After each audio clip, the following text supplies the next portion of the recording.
Today, we're going to be talking about the infamous Peter Pan girl from TikTok who has been openly shamed and labeled a stalker after posting videos of herself interacting with Peter Pan at Disneyland.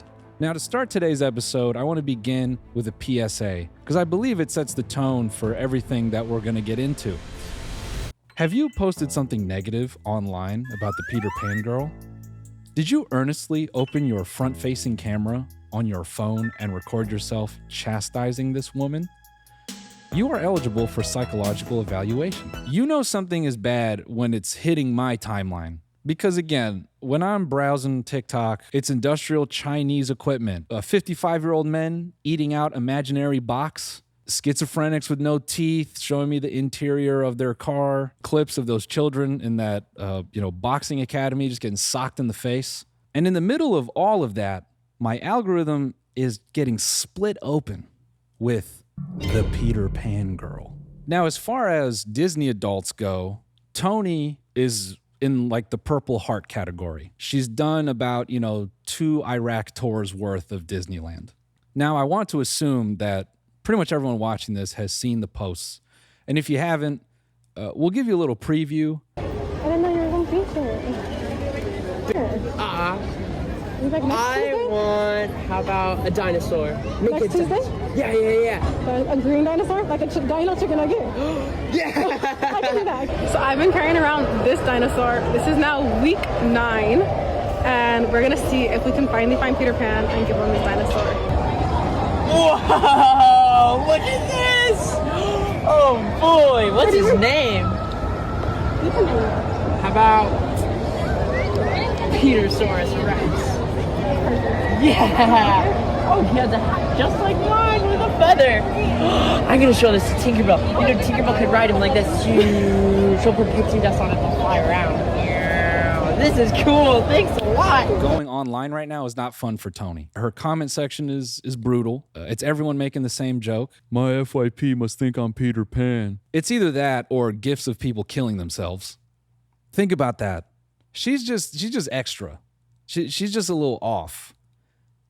Her price of being off is receiving a top comment on every single one of her posts of someone saying, "Nuke us all." I feel like some people are going harder on her than the parents who are heavily debated for having killed their children over this last week. And that's not funny. Now, let me pause to say this. A way to validate being mean to this girl was using testimony from former cast members of Disneyland, people who used to perform there. There was one that everyone was blindly pointing to be like, listen to this guy's story. Is a dude named Joshua. He's got the clinically moist eyes, just medically moist level 10. But the way people would reference him is they say, you got to see the former Peter Pan talk about it. This is his app. And it's his podcast called the Back in the Closet podcast. This dude goes like turbo viral. You're talking about being a Peter Pan. But the way he was referenced is by his account name, the Back in the Closet podcast. That podcast name must be so misleading for some parents. Some parents probably find that show and they go, great. They're going to teach us how to put our son back in it. Fantastic.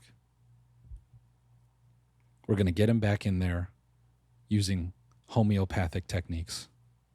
Let me jump back to one of my earlier points, which is the framing that this girl is a stalker. The word stalker is pretty heavy. I'm not about to dad everybody and say, you should, but I don't think you can qualify this girl as a stalker. Someone who backs that point is one of the former Peter Pans who actually would interact with Tony. So he has real world experience with her. And it's hilarious to see how many people disagree with him. And, as it goes on the internet now, people will tell you how you feel about your own things and they'll pathologize you instead of just hearing what you have to say because everyone lives in their own reality. But that's an entirely different subject. He himself basically says, hey, man, we know what it is with Tony, but she never did anything that was crossing a line. So leave her alone. Already, the types of videos I was seeing about Tony, which I'm going to get to in a second, were ridiculous. But now it makes all these people look even more like assholes. Example number 1 And again, I didn't watch every single post, but I watched a good number of them. I actually think I shaved a couple grooves off the front of my brain watching these videos. A lot of them kind of fall into the 3 to 7 minute range in terms of length. And they're these really long personal stories that all land on one central conclusion. They all kind of sound like this. I have been a visitor of Disneyland Park since I was a seaman. I was actually one of the rare cases where a father nutted out their semen with legs.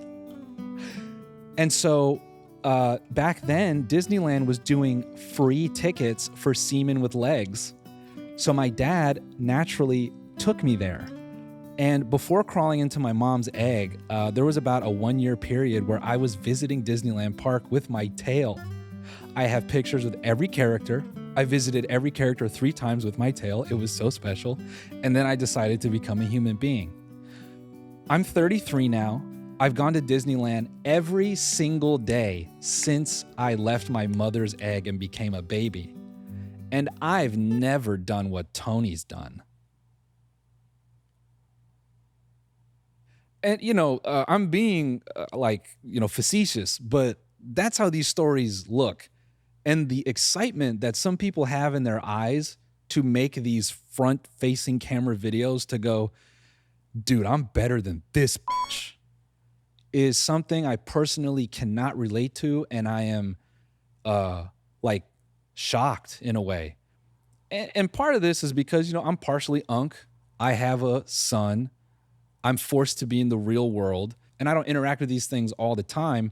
And when I do interact with the internet, I'm being sold industrial equipment, that would lop my fingers off. I don't know why that is all my TikTok feed. But so the deeper I dug into this, I am just genuinely shocked that people would see this and go, man, how many people kicked this stupid in the stomach? How many verbally? How many? 100,000? Not enough. Get me in line. I want 2 trips. I need to kick and punch. Matter of fact, I need to stomp her spirit with both of my feet with steel-toed boots. I gotta stomp that shit out. I need her to fucking hate herself. The hell is wrong with you people?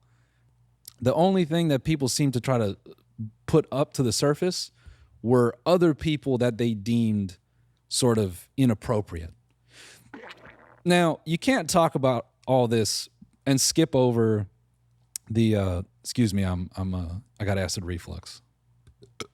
Now, if we're going to go down this path, you can't skip over the amount of personal stories from former cast members that were actually, followed to the parking lot,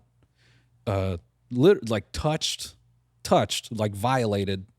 I think that's one thing that you can take away from all this is Disney princesses have enough evidence to fire off about 300,000 divorces right now as we speak. There was that story a couple years ago that I don't know. I vaguely, for some reason, remember this, but it was like a guy who claimed as Goofy. He had to get his ass touched. And really, I actually went down, if I could tangent, this weird sort of rabbit hole of what it takes to be a Disney cast member performer. All those people that you see who get to show their face, they were put through the ringer by form of the animals, because you have to perform as one of the animals before you can be one of the humanoid characters. So all these people, they had to be Donald Duck, Pluto, Goofy, Minnie, Mickey. They had to wear that big suit, sweat out pounds of water weight, go into caloric deficit. And that was intentional so that their waist would be tight enough to be the human character. Because allegedly, that's how the Disney cast member hiring process works. They can, it's old school over there. You walk in for the audition, they just look you up and down. Big feet. Put him in the duck costume. Daisy Duck. We'll see if he's man enough to be Donald a year from now. And I bring all this up to contextualize when you're the Peter Pan, right? And you went through who knows how long maybe a year or two of being a dog, a mouse, a rat, a cockroach, whatever, to be the Peter Pan.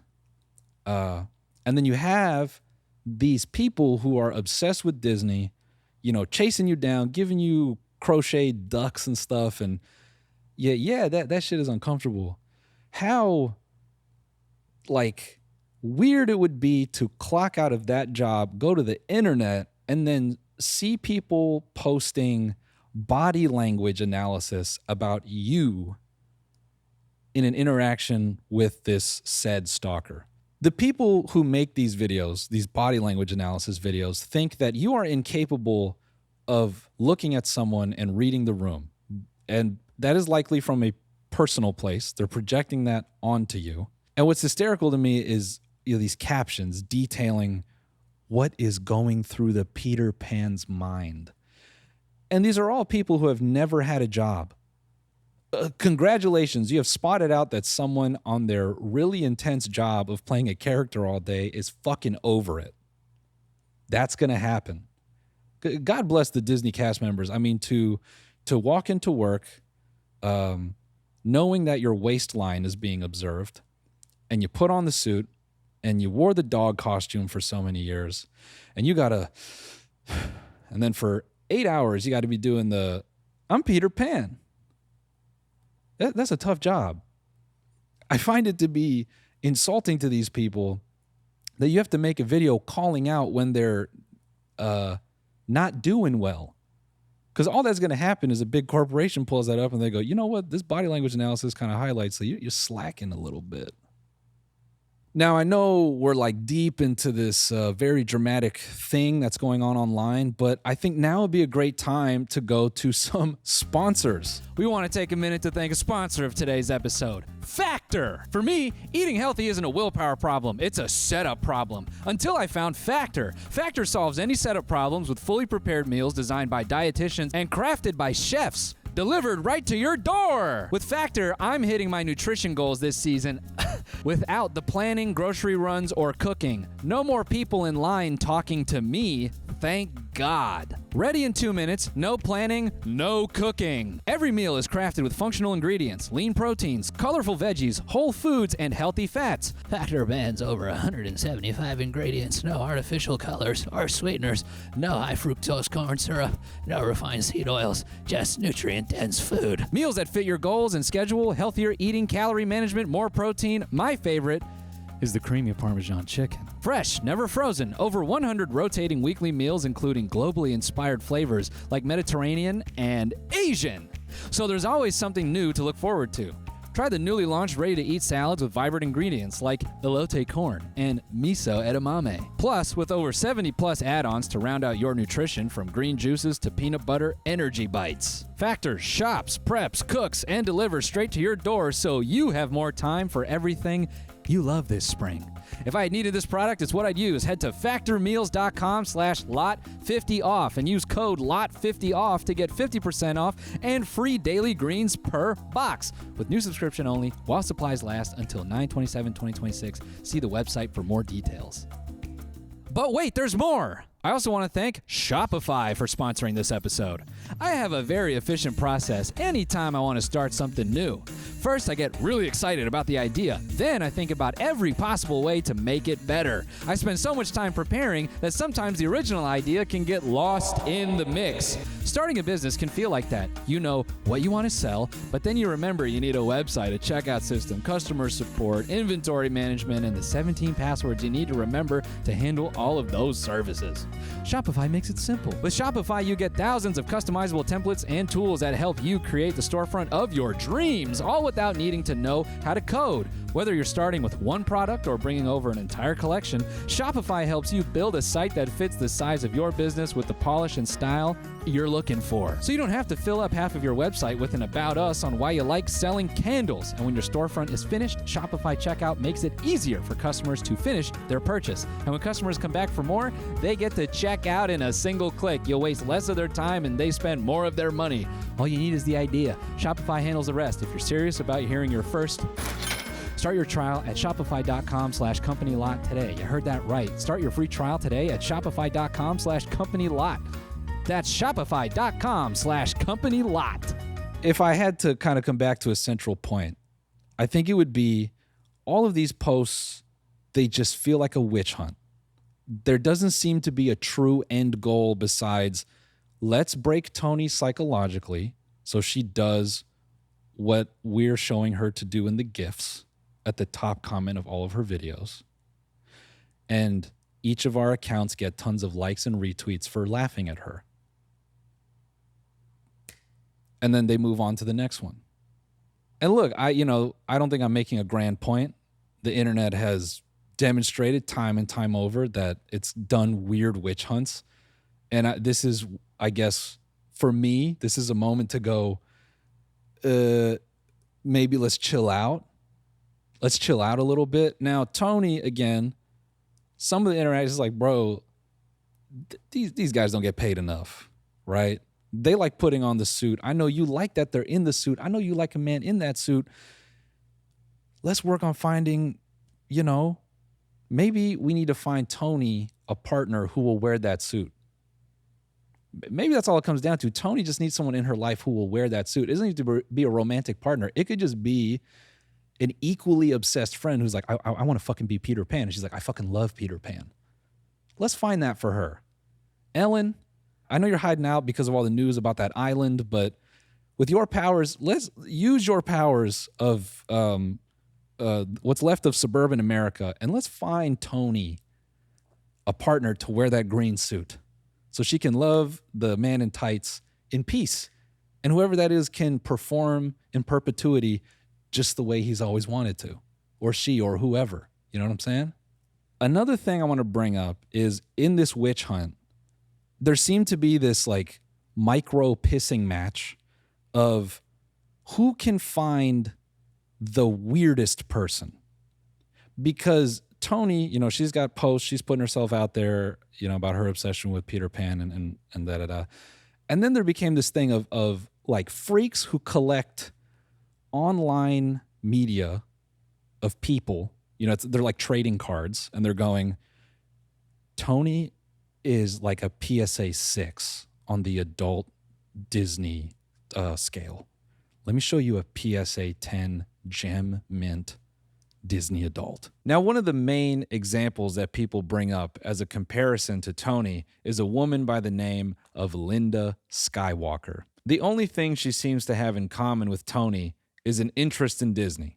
And maybe that she's, openly obsessed with Disney, more specifically Star Wars. People would reference Linda in comment sections as if to say, oh, if you think Tony's bad, wait till you learn about Linda. But when you look further into Linda, it's pretty telling what people's relationship with her actually is. There are a handful of photos and videos online, and it's very clear that she does not know she's being photographed or filmed. There is a YouTube account that is over, I think, like 10 or 15 years old. It has one video where Linda is largely the subject. Now, again, what she's doing is a little bit odd, but when all of the media around this woman who is supposedly so terrible doesn't seem to have a shred of awareness from her that she's being captured, it starts to feel a bit like, who's the real villain here? But, bringing up Linda wasn't enough for people. People start digging up other TikTok accounts trying to go, this one's weirder. Ooh, wait, I found a different person we should laugh at. There's some dude, granted, I don't disagree, it's a little bit odd, but they treat him like he's the actual devil. He's walking around offering an apple to the character actors, which is crazy. Because even in Disney lore, the only apple I've seen offered in Disney lore has literal poison in it. So for him to walk up to a Disney princess and be like, hey man, let's read the room. You know the source material very well. We know you know the source material. Let's not fuck around with an apple like that. They're treating him like Satan, like he's giving the original forbidden fruit to these people. It just feels like it's just spun out of control. For what though? There doesn't seem to be an end goal. Just in general, absurd.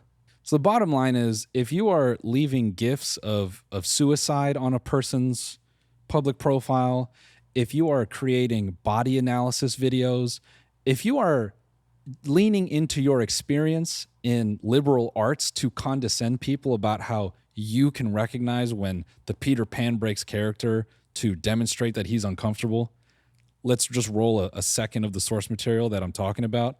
And I'm going to blur her face because I'm not trying to dogpile, but just listen to her tone of voice for a moment.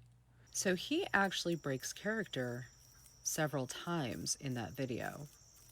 He does. And his true body language comes through.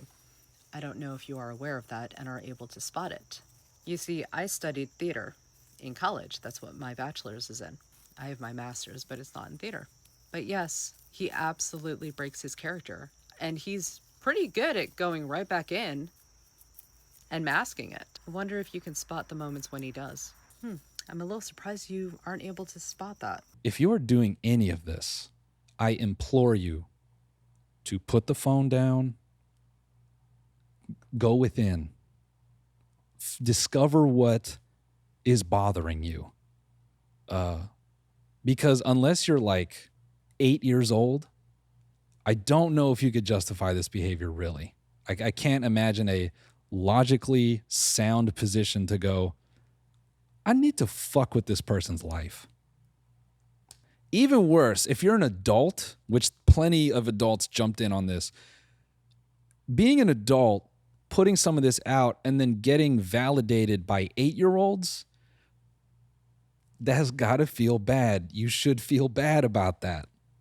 That's odd. That's strange. You know? I think, you know what I'm going to say?